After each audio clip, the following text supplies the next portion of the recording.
Hello student, online classes में आपका स्वागत है। स्टूडेंट, इस वीडियो को शुरू से लेकर के अंत तक मन लगा कर के देखेंगे।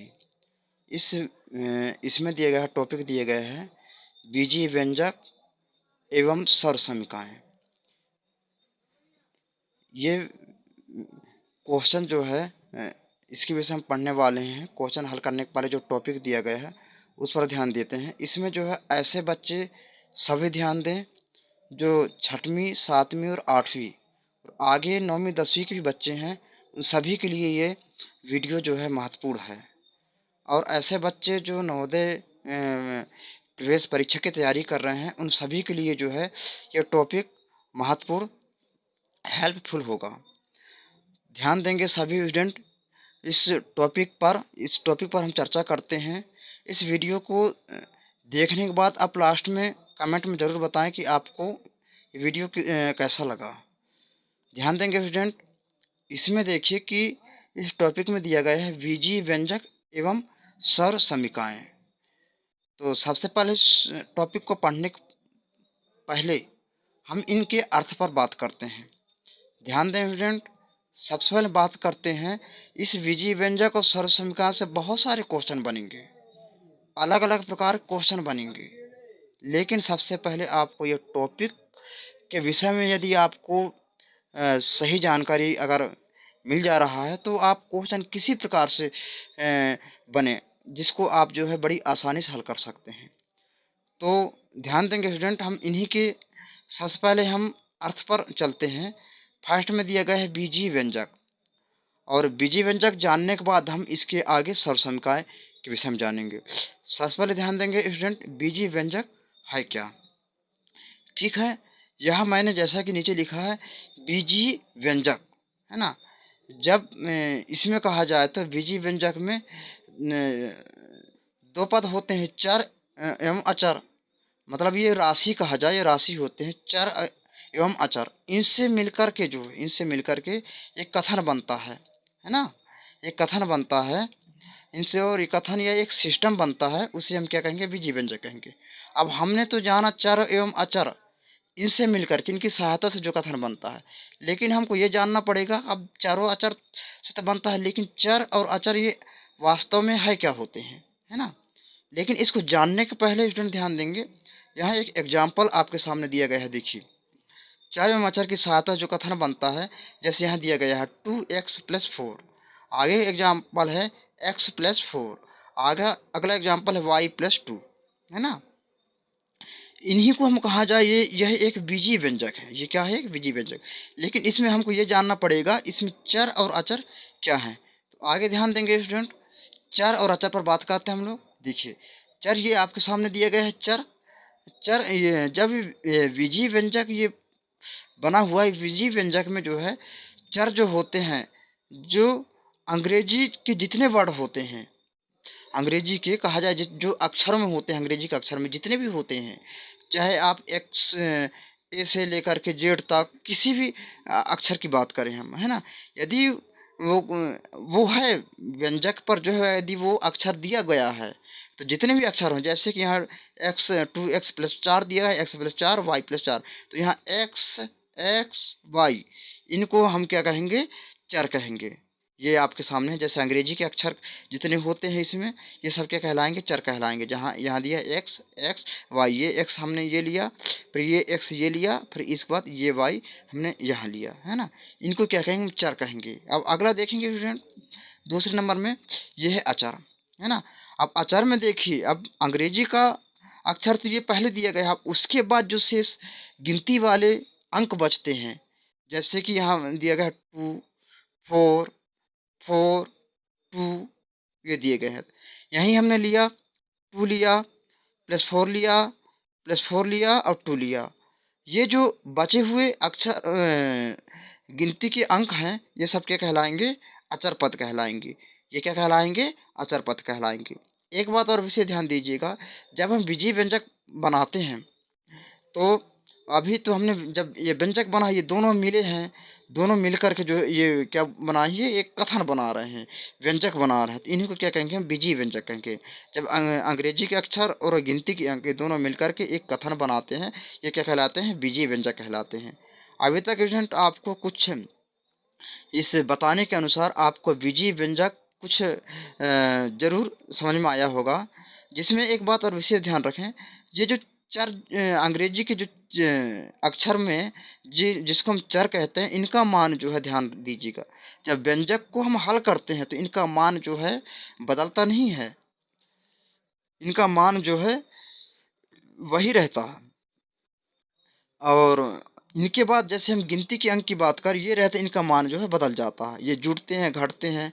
मान लीजिए एग्जाम्पल की बात करूँ, जैसे 2 और 4 है, ये अचर पद है। अब इन दोनों को जोड़ दिए हम, 4 2 6 हुआ, तो 6 नई संख्या मिल जाती है। ना ये 4 बचता है ना ही 2 बचता है ना। हमको इन दोनों को हल करते हैं तो एक हमको नई संख्या 6 प्राप्त हो जाती है।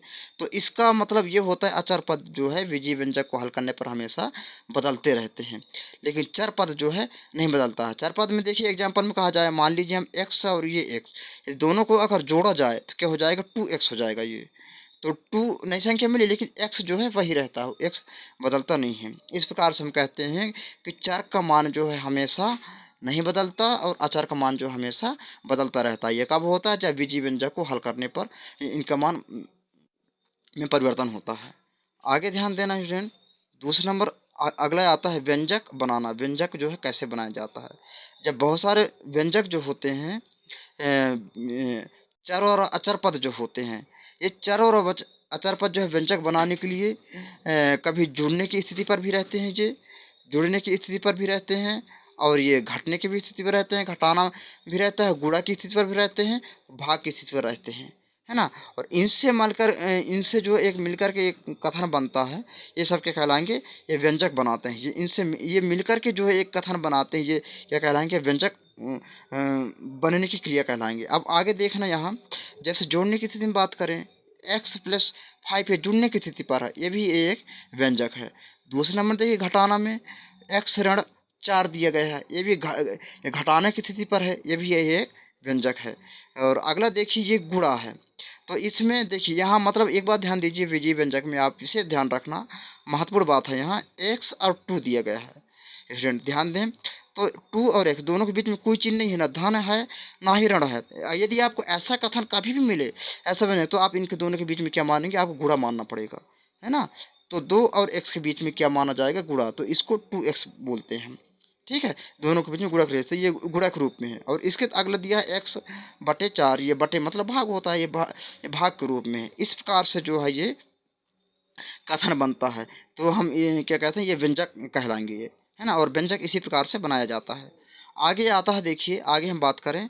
अब देखिए, अब चर की घात, घात क्या होता है इस पर ध्यान देते हैं, क्योंकि बहुत सारे क्वेश्चन आते हैं, चरों के घातों को हल किस प्रकार से किया जाता है ना। तो ध्यान देंगे स्टूडेंट, चर के ऊपर, यदि चर के ऊपर और चर के ऊपर स्थित कोई भी अन्य संख्या रहती है, कोई भी अंक रहता है चर के ऊपर, उसको क्या कहेंगे हम, चर का घात कहेंगे, है ना। कभी अचर में भी घात पाया जाता है, हम यहाँ अचर में भी घात पाया जाता, चर और चर दोनों में घात पाया जाता है, लेकिन दोनों में डिफरेंस ये होता है, जैसे कि देखिए चर का घात जो है ये बना है, स्पष्ट दिखता है।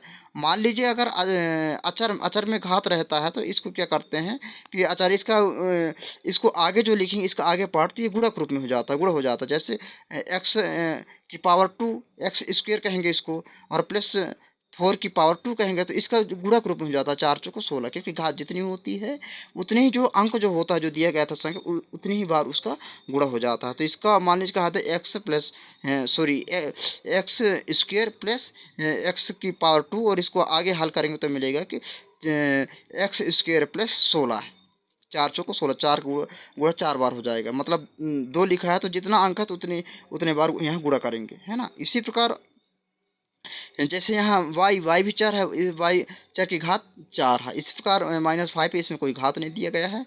इसी प्रकार इनकी घात जो बोला गया है, जैसे 2 है, तो ये दो का भी बाद में बनाए हो, तो ये भी 2 ये मानिए, इसके बाद 4, ये सारे जो है ऊपर जितने अंक दिए रहते हैं, चाहे चर में हो चाहे अचर में हो, ये सबके कहलाएंगे घात कहलाएंगे, है ना। अब आगे ध्यान देंगे स्टूडेंट। अब आगे दिया गया है, देखिए आपके सामने है, चौथे नंबर में एक पद व्यंजक, इसको एक पदी व्यंजक भी कह सकते हैं, चलिए, है ना। एक पद व्यंजक जो जिसमें जो है एक पद हो। एक पद मतलब जैसे सिंगल अंक दिया गया है, ये सिंगल, ना ही इनके आगे पीछे ना धन है ना ऋण है, कुछ नहीं, कॉमा लगा हुआ है, इसको एक पद कहेंगे। अगले नंबर में देखिए सिंगल 10 दिया है, इसके आगे पीछे ना कोई अंक है, ना ही धन है, ना कोई ऋण है, ये क्या कहलाएंगे, ये एक पद कहलाएंगे। इसी प्रकार अगला स्टूडेंट देखिए द्विपदी व्यंजक। द्विपदी व्यंजन में क्या होता है, इसमें दो पद होते हैं। तो देखिए यहाँ एक एक्स हो गया और यह बीच में चिन्ह दिया गया है, धन ऋण कोई भी चिन्ह हो जाता है, मतलब धन या ऋण रहता है। धन या ऋण हो तो क्या कहलाएंगे, दो पद कहलाएंगे। यदि धन ऋण यहाँ एक पद है, यदि यहाँ और ऋण या धन रहता और कोई रहता तो ये अगला और कहला जाता, दो पद नहीं कहलाता, तीन पद कहलाता है ना। तो यहाँ देखिए दो ही है, एक पदी और एक पदी, क्या कहलाएंगे, ये दो पदी। ये भी है 2x, क्योंकि ये गुणक रूप में है ना, ये इकट्ठा है, ये कहा जाए, अलग नहीं है। यदि यह अलग कब माना जाता है, जब यहाँ धन और ऋण रहता है, तब हम डिफरेंस अलग मानते हैं। गुणक रूप में मतलब ये साथ में है, दोनों गुणित रूप में है ना। तो इसको इसको भी एक पद कहेंगे और प्लस, और ये इसको एक पद, दोनों मिलकर के दो पद हो गए। तो इस प्रकार से द्विपदी व्यंजक हो गया। अगला आता है देखें त्रिपदी व्यंजक। इसी प्रकार जैसे हमने एक पद में सीखा, दो पद में समझा, उसी प्रकार तीन पद हो। जैसे कि एग्जाम्पल में दिया गया है, ये एक्स प्लस वाई प्लस 40, एक एक्स हो गया, दो वाई हो गया और तीसरा 40 हो गया। इस प्रकार से त्रिपदी व्यंजक होता है ना। आगे दिया गया है स्टूडेंट बहुपदी व्यंजक, जिसमें ध्यान दें, जिसमें चार या चार से अधिक पद होते हैं। जैसे यहाँ एक हो गया, दो हो गया, तीन हो गया, चार हो गया, और इससे और ज़्यादा, इतने ज़्यादा जितने भी सारे व्यंजक होते हैं सब क्या कहलाएंगे, बहुपदी व्यंजक, है ना। इस प्रकार से स्टूडेंट हमने जो है एक विजीय व्यंजक जो होता है, क्या होता है, इसके बारे में हमने जो है विस्तार से जाना। स्टूडेंट ध्यान देंगे, इसी प्रकार से यदि आप इसको किस प्रकार से हल किया जाता है, आगे आप अगर विजीय व्यंजक को कैसे हल करते हैं, आगे आप देखेंगे तो बहुत ही आपको आसानी होगा, है ना। इसके पहले हम देखिए विजीय व्यंजक को हल करने के पहले हम सर्व समीकरणों पर चर्चा करेंगे, जो आगे जो है आपको नेक्स्ट वीडियो मिलेगा, जिसमें सर्व समीकरण किसे कहते हैं, जिसको आप इसके बाद जो है विस्तार से देखेंगे। और ध्यान दें स्टूडेंट, इस वीडियो को देखने के बाद ज़रूर आप कमेंट करके बताएं कि आपको ये वीडियो देखने के बाद क्या कुछ समझ में आ रहा है कि नहीं आ रहा है, या हमारी बोलने की प्रैक्टिस क्या स्पीड है, ये मतलब आपको कैसा महसूस हो रहा है, ये ज़रूर आप जो है इस बात को रखें, है ना। धन्यवाद।